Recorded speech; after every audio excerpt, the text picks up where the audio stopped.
Enshittification has arrived in Azeroth, with Blizzard adding an entirely new premium currency since your monthly subscription just isn't enough for them anymore. But video games aren't all an over-monetized wasteland. Arc Raiders is a huge success with a $40 price tag. But Lawrence, you've not read that Arc Raiders subreddit about the cosmetics. That's right. You put me on the cross, man. I've just been playing the game and having fun. But yeah, apparently there's also some over-monetized stuff in Arc Raiders. So great. All right. Well, guess what? The train chugs down the track. Square Enix is always looming with more terrible news. This time they've laid off hundreds of employees and rubbed salt in the wound by announcing they're going to rely on AI to trim all those pesky costs of all those dang humans that just want to stay alive.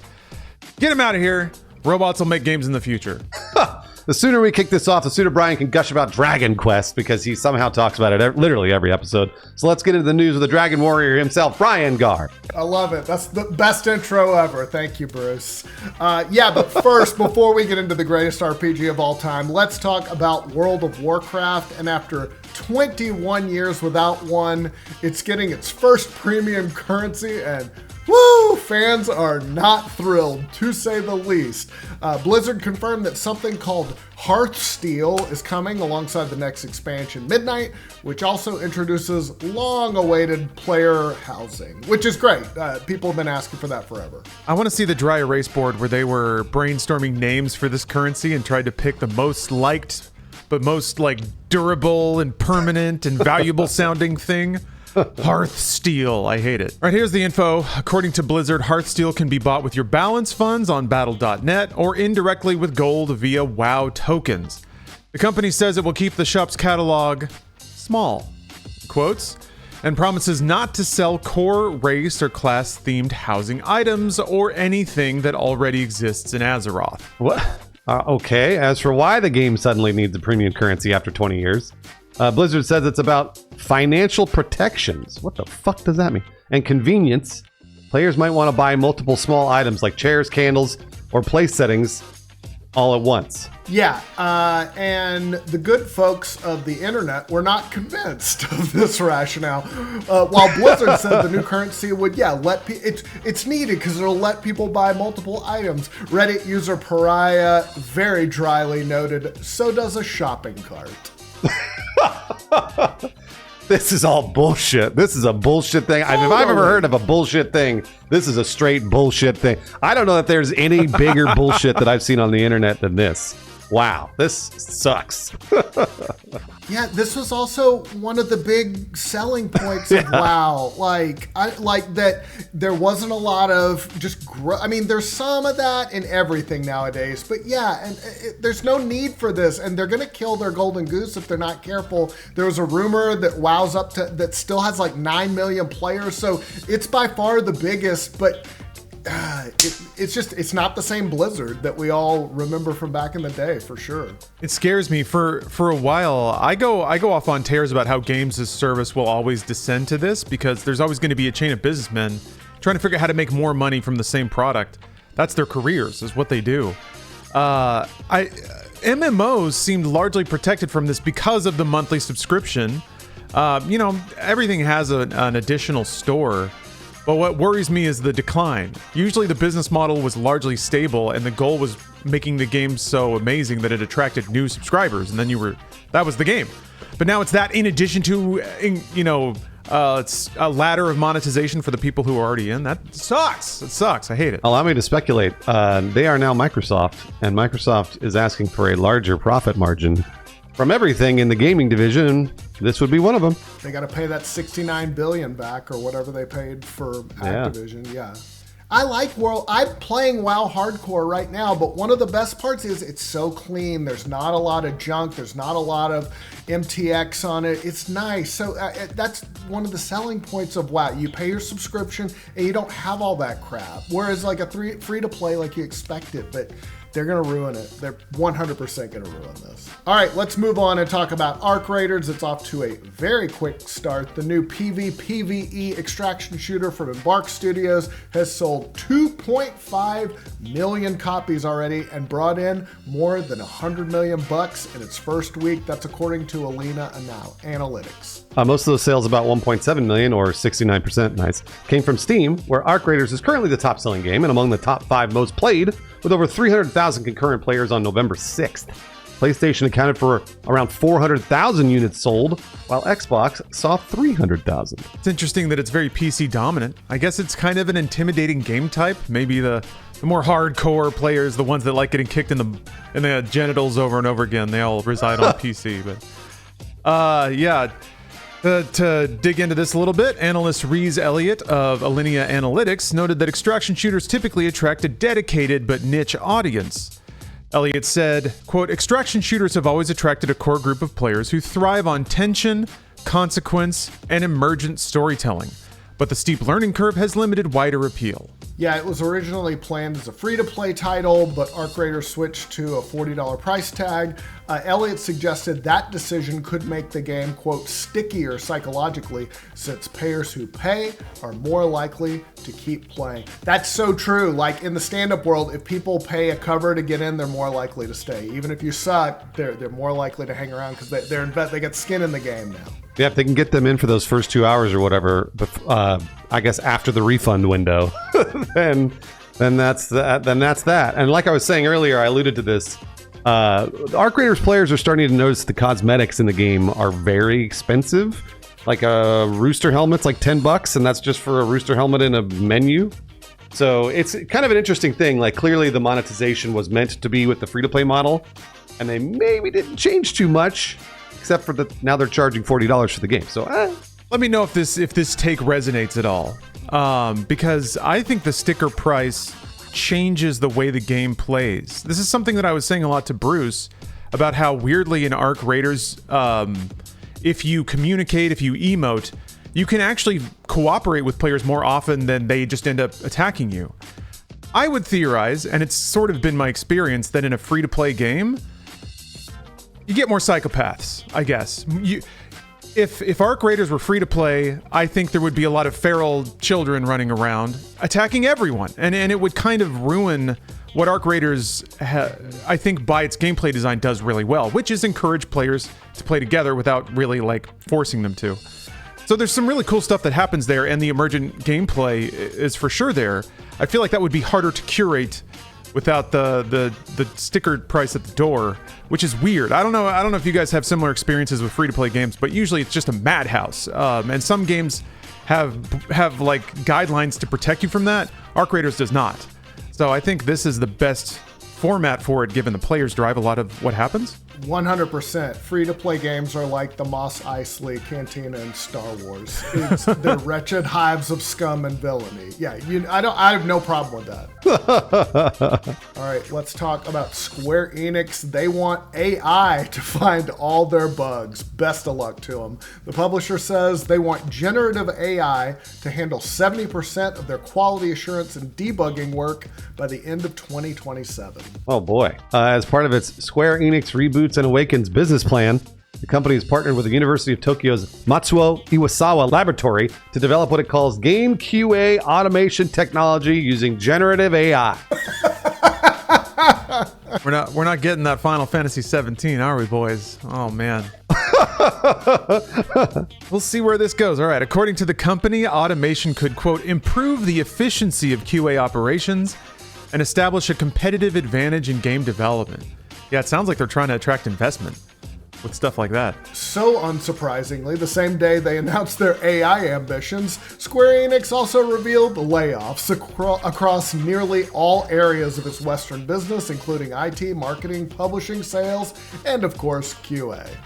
Is the ship sinking, I wonder? In London alone, nearly 140 employees were told that they were at risk as the company seeks to cut costs by nearly $20 million. President Takashi Kiryu told staff the company is restructuring its U.S. and European operations to become more lean and agile. My favorite words coming from CEOs who are 100 millionaires. Then 3/4 of the year on their yacht. Not answering emails because they're in a different time zone. Yeah. It sucks, man. Square Enix has a lot of the properties that I adore. And I would like I think a lot of people have been frustrated for decades now that the company can't seem to make a buck on some really heartfelt games.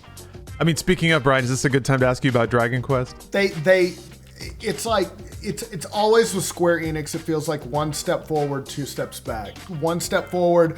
Dragon Quest 1 and 2 HD 2D remakes were great, like doing well. But yeah, and then they do something like this. It feels like they pour money and way more money into developing, maybe things they shouldn't, and then it's a disaster. So there's such a mixed bag. But yeah, they have so much like iconic IP. You got to blame management at some point. Rebirth is one of the biggest video games I think I've ever played. So massively huge. I'm shocked it didn't sell just because of its volume of stuff, but I guess it just landed when people stopped caring about that.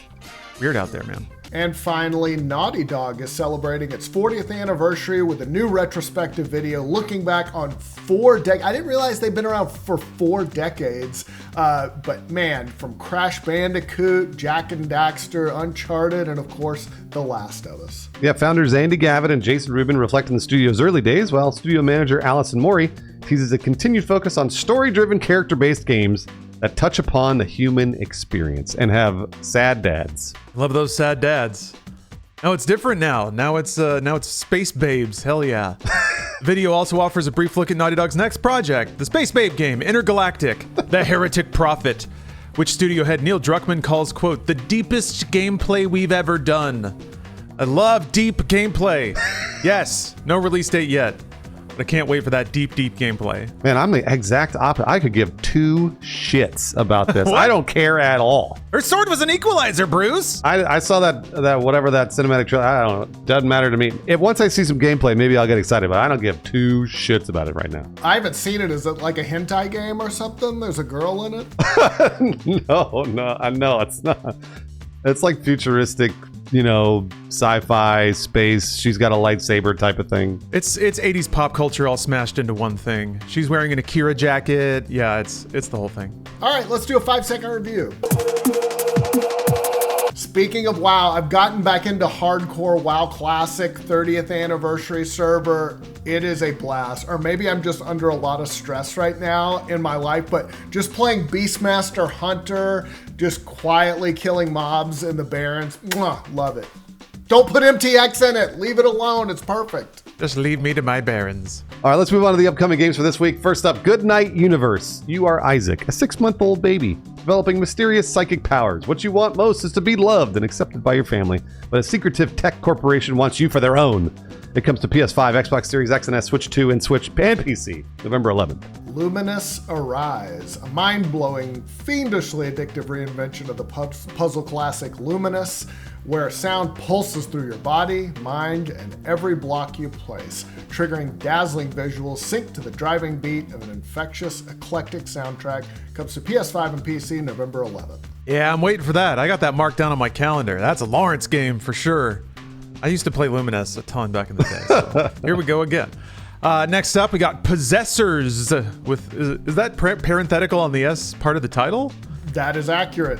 Hell yeah. Okay, cool. A fast-paced action side-scroller with combat inspired by platform fighters, a story told through dangerous characters, set in a deep interconnected world ready for exploration.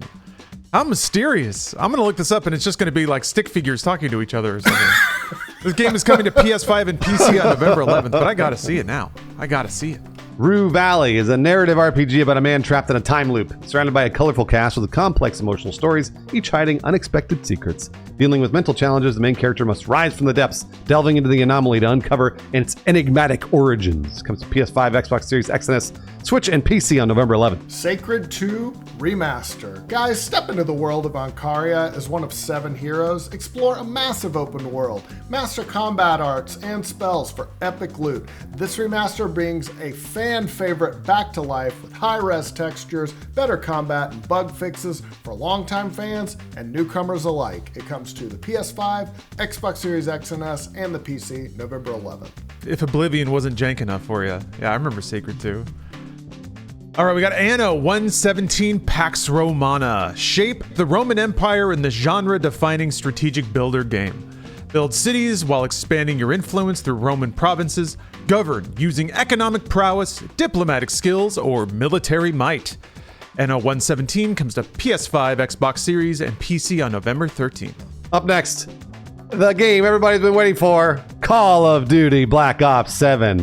Who cares about Battlefield? Who cares about Arc Raiders? Who cares about Expedition 33? Call of Duty Black Ops. Treyarch and Raven Software are bringing players the most mind-bending Black Ops ever across an innovative co-op campaign, an electrifying multiplayer experience, and the legendary round-based zombies mode. It comes to every platform, even Xbox One, on November 14th. Next up, Clawpunk. Play as fierce feline heroes and battle villainous gangs to reclaim Feral City in this chaotic arcade adventure. Scratch, claw, and unleash your fury as your adrenaline propels you through destructible environments. It comes to the PS5, Xbox Series X and S, Switch, and the PC November 14th. All right, we're almost through. A lot of video games. Next is Where Winds Meet. It's an epic wuxia open world action adventure RPG set in ancient China at the 10th century. Players will assume the role of a young sword master as they embark on a journey to uncover the mysteries of their own identity. Let the wind carry your legend on an epic journey to the east. Where Winds Meet. It's pulling a Wukong, I guess. PS5 and PC on November 14th. I'm convinced Brian, when he writes these, just discovered that there's a list of games on Steam that comes out in the week, and he goes, "Well, there's a bunch of video games coming out," and then he writes them all. I do call these. I swear. Well, the last one is the most important, even over Call of Duty. Escape from Tarkov. It's the original extraction FPS where every raid is a gamble with death. Prep your raid, bleed, endure, and fight through ruthless PMC players and scabs. Gain tactical advantage and cling to your loot. Only extraction decides if you live or lose it all. Comes to PC fully on November 15th. Yeah, I never thought we'd see the day that Tarkov comes, and honestly, I never thought I'd see the day that we get to keep doing this show. So thank you very much for watching. We don't want to make Brian homeless, but we'll do it if we have to. So keep that in mind next time you see our videos on YouTube. And hey, with YouTube being weird, who knows what's going on with the algorithm, whatnot. You hear that every week, but man, it sucks. Direct support means more than ever because recommendation algorithms are going haywire. So thank you very much. There's a couple of patrons that support us directly through our Patreon. We'd like to shout them out now. Thank you very much, Null Test, Overly Sarcastic Productions, Aristotle Cabot Burris, and Pit Strip. Thank you very, very much.